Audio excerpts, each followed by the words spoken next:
அனைத்துலக சினிமா ரசிகர்களுக்கு சினிமா கொட்டகையின் அன்பான வணக்கம். நமது சினிமா கொட்டகை சேனலில் வெளியான அனைத்து படங்களையும் பார்த்த அனைத்து கலைநேச நெஞ்சங்களுக்கும் சினிமா கொட்டகையின் இனிய பொங்கல் தின நல்வாழ்த்துக்கள். இப்போது 1940ஆம் ஆண்டில் பொங்கலுக்கு வெளியான முதல் தமிழ் திரைப்படம் என்ற பெருமையை பெற்ற பக்த சேதா என்ற திரைப்படத்தினை பற்றி பார்ப்போம். மதராஸ் யுனைடெட் ஆர்டிஸ்ட் கார்ப்பரேஷன் என்ற பட நிறுவனத்தின் சார்பாக இயக்குநர்களின் தந்தை என்று போற்றப்படும் கே. சுப்பிரமணியம் அவர்கள் கதை வசனம் எழுதி தயாரித்த திரைப்படம்தான் இந்த பக்த சேதா என்ற திரைப்படமாகும். இனி இந்த படத்தின் கதை சுருக்கத்தினை பற்றி பார்ப்போம்.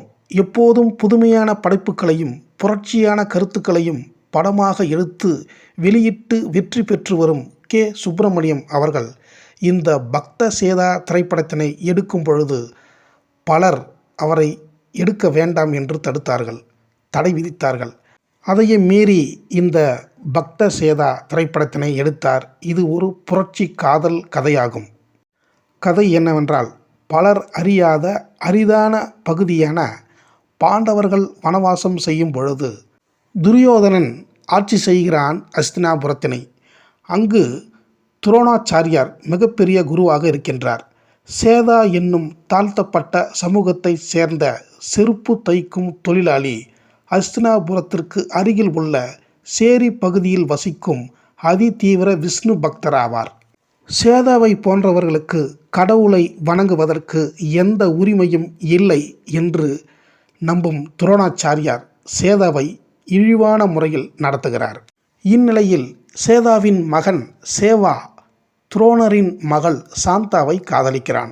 இதனை கண்ட சேதா வருந்துகிறார், அதிர்ச்சியாகிறார். என்ன செய்வது என்றே தெரியாமல் தவிப்பவருக்கு இவர்களின் காதல் உண்மையானது, இவர்களை இறைவன் சேர்த்து வைக்கட்டும் என்று இவர்களின் காதலை ஏற்றுக்கொள்கிறார் சேதா.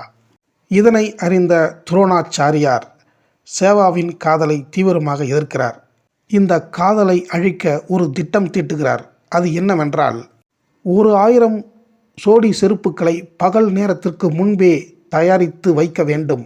அப்படி செய்து முடித்தால் மட்டுமே உன் மகனுக்கும் என் மகளுக்கும் திருமணம் என்று கட்டளையிடுகிறார். அது மட்டுமன்றி, அவ்வாறு 1000 செருப்புக்களை செய்ய முடியாமல் போனால் மக்கள் முன்னிலையில் உன் தலை துண்டிக்கப்படும் என்று சொல்லிவிட்டு செல்கிறார் துரோணாச்சாரியார். இதனை கேட்ட சேதா கண்ணீருடன் இறைவன் விஷ்ணு நோக்கி பாடிக்கொண்டே செருப்புகளை செய்கிறார். அப்படியாக அவர் செருப்புக்களை செய்து கொண்டிருக்கும் போதே அசதியினால் தூங்கிவிடுகிறார். பொழுது விடுகிறது. விடிந்ததும் அதிர்ச்சியுடன் கண் திறந்து பார்த்தவருக்கு ஒரே அதிர்ச்சி.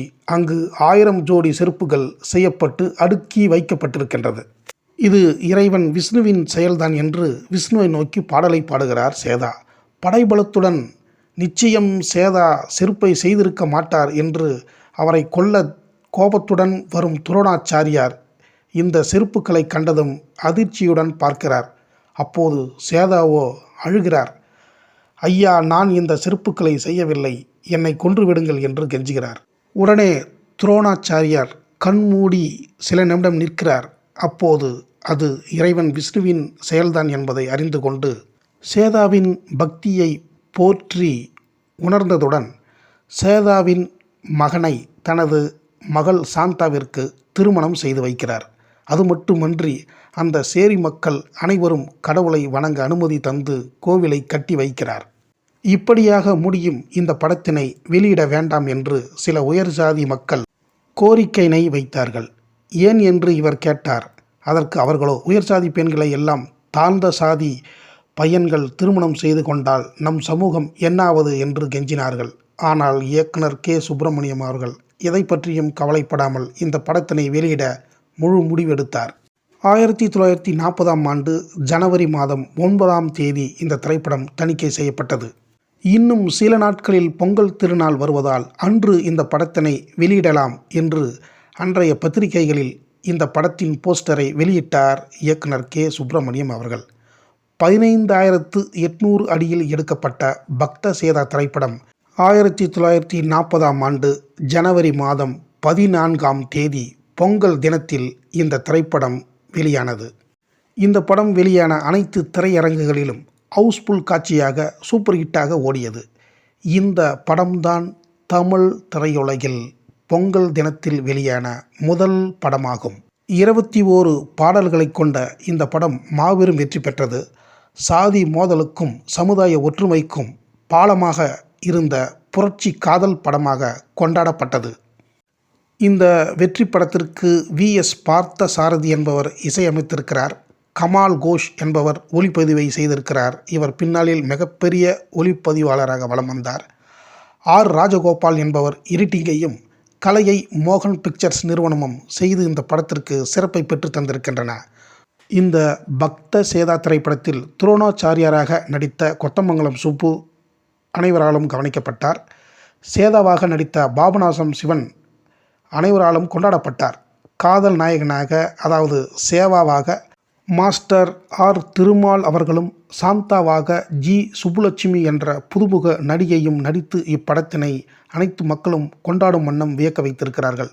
சாந்தாவாக நடித்த G. சுப்புலட்சுமி அவர்களின் பாடும் திறனும் அழகும் ரசிகர்களை அதிகமாகவே கவர்ந்திருக்கின்றன. இப்படத்தினை இயக்குநர்களின் தந்தை K. சுப்பிரமணியம் அவர்கள் அன்று சென்னையில் உள்ள அம்பேத்கர் கல்லூரி எதிரில் மிகப்பெரிய விளம்பர பேனரை வைத்தார். அதில் கதாநாயகி G. சுப்புலட்சுமியின் உருவத்தை பெரிதாக செய்து அதற்கு 3 நாளுக்கு ஒரு தடவை பட்டுப்புடவையை சூடியிருக்கின்றார். இந்த புதுமையான மிகப்பெரிய வியப்பான பேனரை பார்க்க அன்றைய பெண்கள் கூட்டமும் ஆண்கள் கூட்டமும் திரண்டு வந்து பார்த்திருக்கின்றார்கள். தமிழ் சினிமாவில் முதலாக பெரிய அளவில் பேனர் வைக்கப்பட்ட முதல் திரைப்படம் இந்த பக்த சேதா திரைப்படம்தான்.